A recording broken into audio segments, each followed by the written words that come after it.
Konami had once stood at the center of the gaming world. From the coin-op boom of the early 1980s to console icons like Metal Gear, Castlevania, and Silent Hill, the company built an empire of unforgettable experiences. But that empire did not last. Internal conflicts, canceled projects, and a controversial shift into the mobile market and pachinko machines left Konami with a fractured reputation. Yet, after years of silence, the company began to claw its way back, and now it's putting itself to the test again as a gaming developer and publisher, reviving beloved franchises and investing into its gaming future once again. Could she really be here, waiting for me? This is the rise, fall, and reinvention of Konami. Konami's beginnings were humble. On March 21st, 1969, Kagemasa Kozuki opened a jukebox rental and repair business in Toyonaka, Osaka. 4 years later, on March 19, 1973, the company was incorporated, and the name itself came from the surnames of the three founding members, Kozuki, Nakama, and Miyasako. In 1978, Konami released its first coin-operated video game, and by the following year, it was exporting machines to the United States.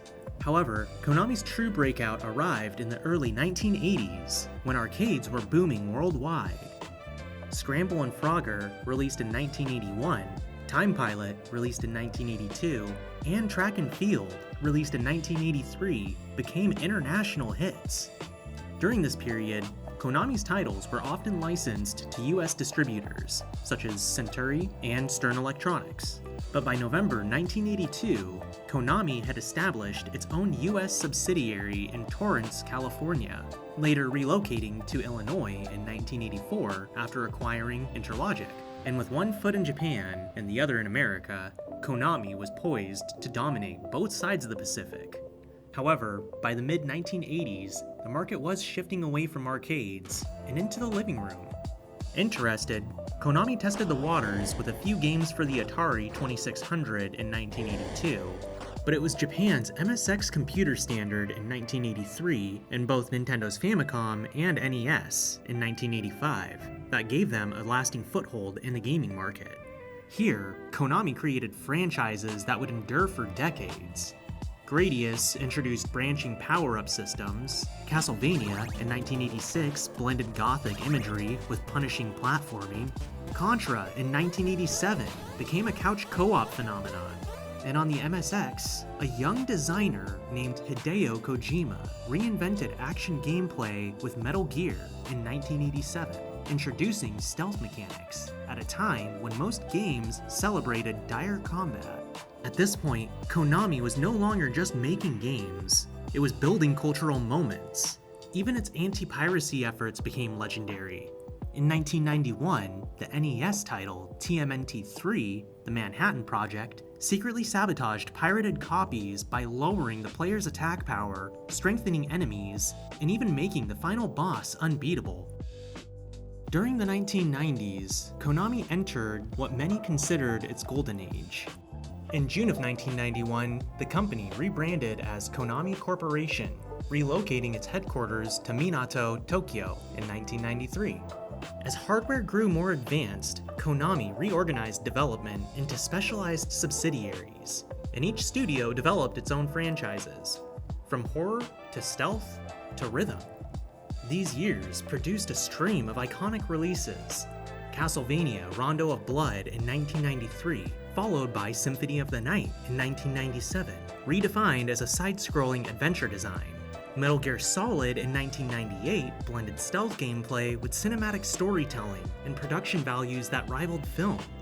And Silent Hill in 1999 introduced a slower but more original psychological form of horror using fog and sound to unsettle players.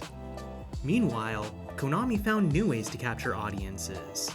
Under its Bemani label in 1997, it pioneered rhythm games such as Beat Mania and the iconic Dance Dance Revolution. In sports, International Superstar Soccer grew into Winning 11, then later, Pro Evolution Soccer, directly challenging FIFA. And with the launch of the Yu-Gi-Oh! Trading card game in 1999, Konami built a transmedia empire that would later be recognized as the best-selling card game in the world. By the close of the 1990s, Konami was at the height of its power. Its franchises spanned nearly every genre, and its logo carried weight across arcades, consoles, and trading cards alike.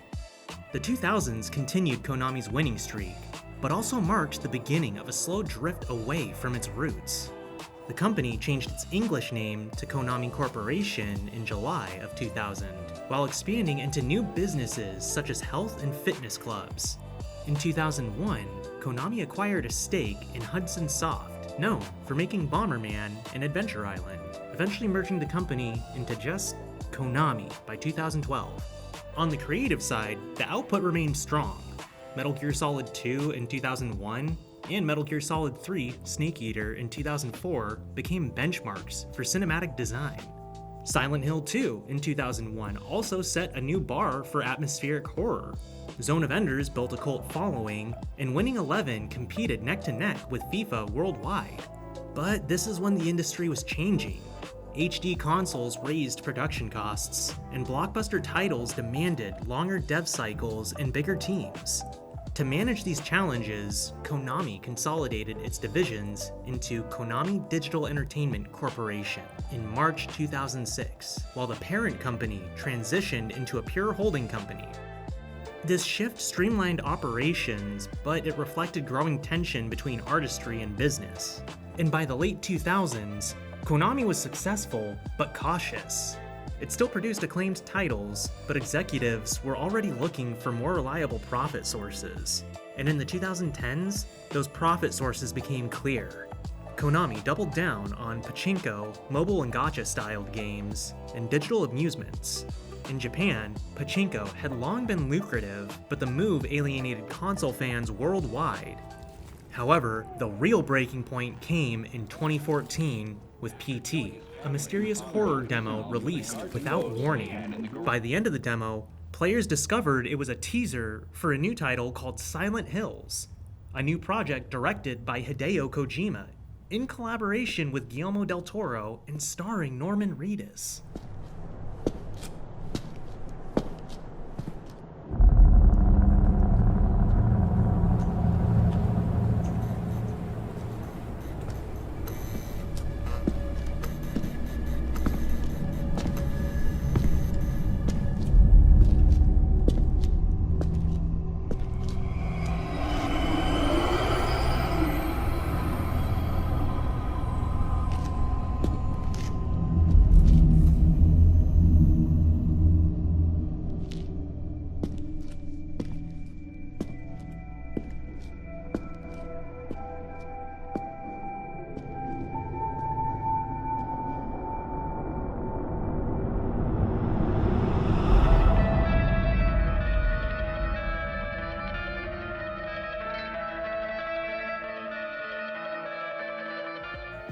PT was, and it still is to this day, hailed as one of the scariest games ever made.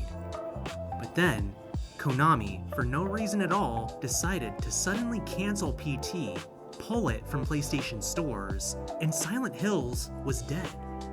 And in the following year, Konami released Metal Gear Solid 5 as tensions between Kojima and Konami spilled into public view. By the end of 2015, Kojima had left the company and partnered with Sony to launch Kojima Productions. To many, this split felt like the end of an era. That same year, Konami delisted itself from the New York Stock Exchange and announced stronger emphasis on mobile gaming. Executives later clarified that AAA title games were not entirely off the table, but the damage was done, and for players, Konami abandoned its legacy. Though its reputation suffered, Konami did not collapse. Its fitness clubs, casinos, mobile titles, and pachinko machines actually provided a steady stream of income for them. Then, the company quietly started to make gestures to mend its relationship with its core audience. Collections such as Castlevania Anniversary and Contra Anniversary were well received, And Yu-Gi-Oh! Master Duel in 2022 revitalized its card game franchise in digital form. But the biggest announcement that fans thought they would never hear was Silent Hill returning.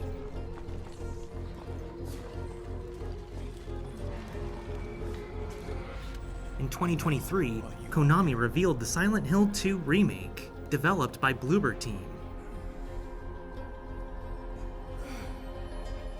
And at that same time, Konami unveiled a new entry to the franchise, Silent Hill F, set in the 1960s Japan.